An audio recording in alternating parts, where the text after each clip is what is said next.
Kalau kondisi tanaman udah seperti ini, mau pakai agen hayati kayaknya sudah susah. Aplikasi fungisida secara kocor, fungisida sistemik, bisa menggunakan metalaxyl atau dimitomov, bisa juga di rolling menggunakan mancozeb, atau juga kalau udah besar bisa pakai golongan azol. Tapi untuk intervalnya lebih lama lagi, sekitar 20-30 hari sekali. Pada bedengan ini banyak yang terserang busuk batang, kemudian merambat di sebelahnya. Busuk batang itu biasanya disebabkan oleh infeksi jamur, gen tanah. Kalau dalam istilah pertaniannya itu Phytophthora capsicum atau jamur yang menyerang pada tanaman cabai. Kemudian penyakit ini biasanya dipicu oleh lingkungan yang lembab. Kemudian bisa juga curah hujan yang tinggi atau drainase yang buruk, dan juga bisa penggunaan nitrogen yang berlebihan. Tanahnya lembab, itu yang menyebabkan jamur. Bisa menyebabkan layu fusarium, layu bakteri maupun busuk batang. Karena posisinya di sini ini biasanya banjir. Ini banjir, padahal untuk paritnya kita sudah bikin 3. Itu atas, kemudian tengah, kemudian bawah. Dan di sini airnya belum mau tuntas karena memang kondisinya itu di atas lagi tanam padi. Tanaman padi itu membutuhkan banyak air. Sedangkan untuk tanaman cabai itu membutuhkan sedikit air.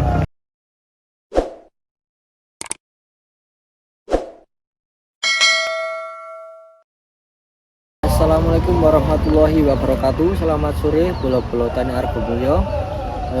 Pada sore kali ini kita akan membahas yaitu faktor-faktor apa saja yang menyebabkan tanaman cabai dapat terserang busuk batang, dan kemudian cara penanggulangannya seperti apa. Oke, jadi pada saat ini saya berada di lahan, melihat kondisi tanaman, dan tanaman saya pun terserang busuk batang, tapi masih kategori aman karena di sini saya melihat hanya ada sekitar 4 bedeng. Di situ emang kondisi dari bedengannya kurang tinggi, kemudian saluran airnya juga kurang lancar, itu yang menyebabkan busuk batang pada tanaman cabai. Nanti kita akan review beberapa bedeng yang terserang busuk batang, kemudian faktor-faktor apa yang menyebabkan tanaman tersebut terserang busuk batang, dan bagaimana cara untuk menanggulanginya. Oke, simak baik-baik videonya. Nanti kita akan video bagian yang terserang busuk batang. Oke bolo, jadi seperti ini kondisi tanaman saya yang terserang busuk batang. Mari kita lihat dari dekat. Ini sedikit becek untuk jalannya ya. Nah, pada bedengan ini banyak yang terserang busuk batang, kemudian merambat di sebelahnya. Jadi untuk busuk batang itu biasanya disebabkan oleh infeksi jamur. Kalau dalam istilah pertaniannya itu Phytophthora capsicum atau jamur yang menyerang pada tanaman cabai. Kemudian penyakit ini biasanya dipicu oleh lingkungan yang lembab. Kemudian bisa juga curah hujan yang tinggi atau drainase yang buruk, dan juga bisa penggunaan nitrogen yang berlebihan. Tanaman saya terserang busuk batang karena kemungkinan besar yaitu drainase yang buruk. Ini karena di sekitar 4 bedeng ini airnya tidak mau tuntas, jadi menyebabkan tanahnya lembab. Itu yang menyebabkan jamur. Bisa menyebabkan layu fusarium, layu bakteri maupun busuk batang. Karena posisinya di sini ini biasanya banjir. banjir. Padahal untuk paritnya kita sudah bikin 3, itu atas, kemudian tengah, kemudian bawah. Dan di sisi ini airnya belum mau tuntas karena memang kondisinya itu di atas lagi tanam padi. Tanaman padi itu membutuhkan banyak air, sedangkan untuk tanaman cabai itu membutuhkan sedikit air. Jadi ini saling bertolak belakang, tapi nggak apa-apa, namanya juga tetangga sawah, sama-sama butuh. Sana butuh air, sini juga butuh air. Kita bisa juga mengatur jarak tanam agar tidak terlalu rapat. Kemudian cara mencegahnya lagi bisa melakukan perempelan. Jadi untuk daun yang berada di bawah tunas atau berada di bawah cabang Y, kita bisa lakukan perempelan supaya nanti untuk kelembabannya tidak tinggi. Kalau kelembaban tidak tinggi, nanti jamurnya tidak kerasan, tidak betah. Untuk tanaman yang tavi, kalau saya aplikasikan itu biasanya fungisida kocor sudah masuk di umur 15 hari setelah tanam. Fungisida yang kita aplikasikan yaitu fungisida sistemik, bisa menggunakan metalaxyl atau dimitomorph, bisa juga di rolling menggunakan mancozeb, atau juga kalau udah besar bisa pakai golongan azol.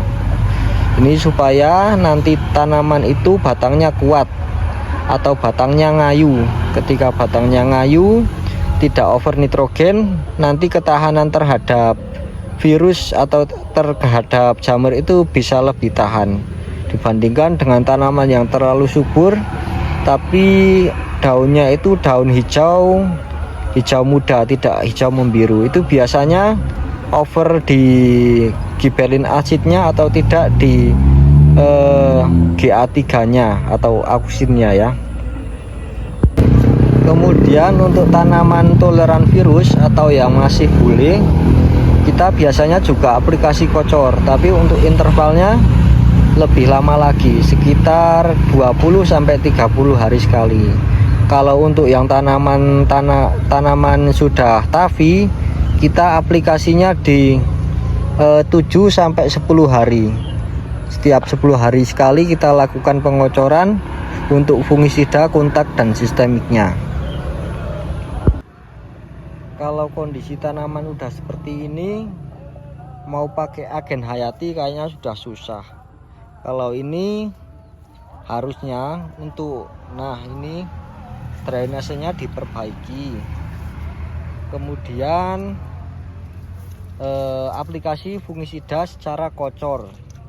Kalau mau pakai trichoderma ataupun yang lain itu kayaknya tidak memungkinkan untuk mencegah penularan busuk batang. Jadi ini sudah terserang busuk batang, sebelah sudah terserang busuk batang. Untuk pencegahan saya ini alhamdulillah untuk penyebarannya tidak merata ke seluruh bedengan, karena kita aplikasikan kocor fungisida menggunakan tridium, kemudian kita rolling menggunakan chlorothalonil dan juga dimitomorph, dan juga kita rolling lagi menggunakan jamurlang dan juga menggunakan mancozeb. Alhamdulillah untuk kondisinya masih terhitung aman, karena di sini untuk banjirnya ketika hujan itu sudah sampai sini. Ini bekas air, ini airnya sudah menggenang sampai ke tanamannya. Tapi kalau fungisidanya masih kuat ya, tanamannya insya Allah masih kuat walaupun tidak maksimal ya. Di sini saya tujuannya itu membuat video untuk berbagi atau untuk sharing ya.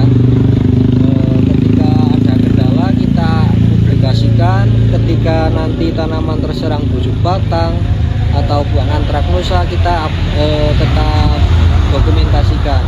Hal ini bertujuan nanti buat pembelajaran buat teman-teman yang mungkin baru mulai bertani, bisa lihat-lihat video sebagai referensi. Jadi bukan hanya yang bagus saja yang kita upload, karena di sini saya sebagai petani yang jelek pun kita upload supaya nanti bisa buat pembelajaran atau edukasi buat rekan-rekan yang mau belajar bertani. Oke, mungkin sekian dulu ya. yang dapat kita share pada video kali ini. Apabila ada kritik, saran, masukan, silahkan komentar di bawah ya. Kurang dan lebihnya mohon maaf. Wassalamualaikum warahmatullahi wabarakatuh.